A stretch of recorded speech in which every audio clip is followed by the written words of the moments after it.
Photo, courtesy Everett CollectionUncut Gems, is not a true story, but I don't blame anyone who thought it might be.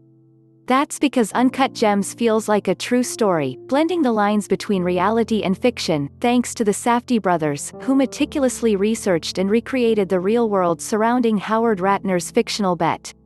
Uncut Gems, which began streaming on Netflix in the US today, stars Adam Sandler as Howard Ratner, a jeweler working in New York City's Diamond District who makes a series of high-stakes, ill-advised bets involving a precious gem, a superstitious NBA player, and the seventh game of the Eastern Conference Semifinal series in 2012.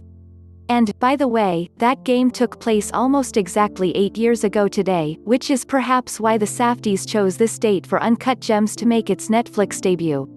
The film is an intimate look into a very specific world, and, if you take a look at the behind-the-scenes feature on the Uncut Gems DVD, you'll learn exactly how the Safdies pulled that off. Of course, if you're watching on Netflix, you don't have access to those features. Never fear, Decider is here to break down the Uncut Gems true story. Is Uncut Gems based on a true story? For the most part, no.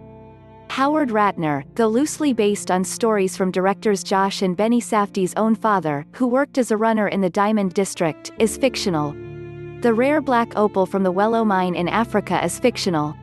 Howard's assistant, Demany, Lakeith Stanfield, who recruits clients, is fictional. But, also, kind of yes? NBA player Kevin Garnett, the former power forward for the Boston Celtics who plays himself in the film, is real. On an Uncut Gems DVD featurette titled Money on the Street, The Making of Uncut Gems, the Safdies explained that they were determined to find a real NBA player who could play themselves.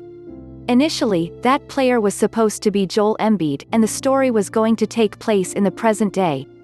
Then the shoot got moved to the fall, so an active player became out of the question, explained Josh. Then the brothers learned that Weeknd, a Canadian singer who also plays himself in the film, was going to be part of the movie. So the Safdies narrowed their timeline down to players who were active at the same time that Weeknd was a public person performing shows in New York City, aka around 2012. We looked at basketball players from 2012 on, and saw, okay, what were their games like? Did they have any gem games? Ben explains.